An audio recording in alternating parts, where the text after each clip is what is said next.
stands for repetitive equipment manufacturing.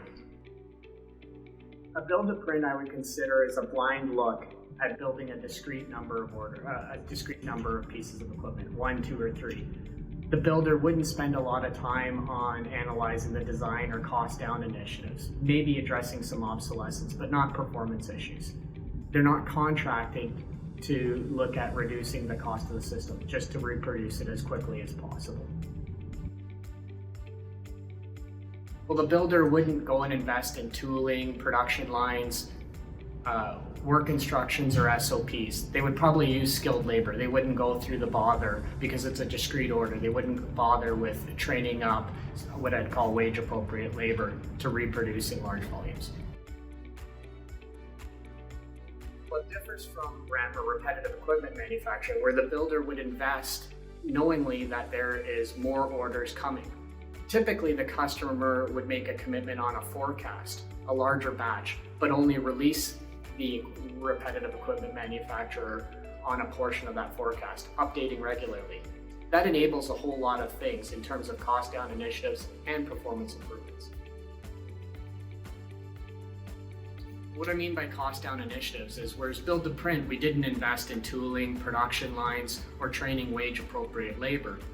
In repetitive equipment manufacturer, the builder would take responsibility for that. They would start off much like build to print, but then invest in upgrades, jigs and fixtures, a production line, more flow, lean manufacturing processes, work instructions and SOPs.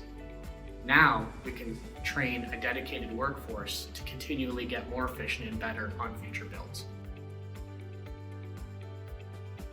So in terms of performance improvements, we could, for example, start to build a Generation 1 to meet customer demand. In parallel, the repetitive equipment manufacturer might invest in certain cost down initiatives or performance improvements for a next batch of build. Examples of this might be to focus on industrialization, ergonomics, aesthetics of the machine, or it may be performance issues with a control system, addressing obsolescence or future-proofing the design. The supply chain in a build-to-print is very discrete. Place an order and move forward.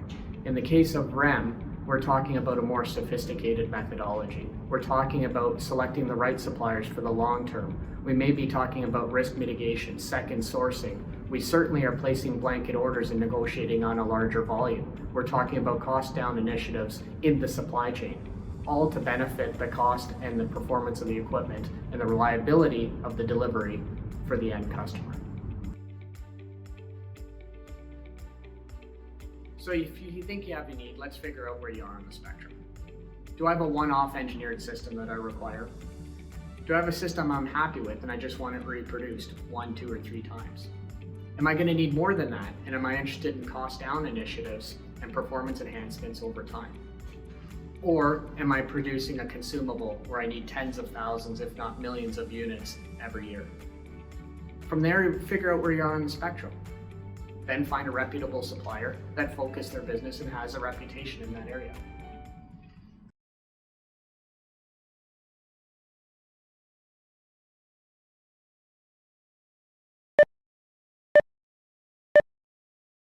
So I would ask the question first, so who are you? Okay. The outtakes, that's okay.